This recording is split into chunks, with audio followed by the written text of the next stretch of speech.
Ciri-ciri fuel pump mobil rusak. 1. Mobil susah dinyalakan.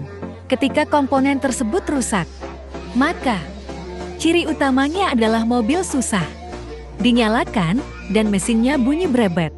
Saat digas, gejala ini sering diakibatkan oleh fuel pump yang kotor dan tersumbat. 2. Indikator cek ingin nyala. Ketika komponen tersebut rusak, maka ciri utamanya adalah mobil susah dinyalakan dan mesinnya bunyi brebet.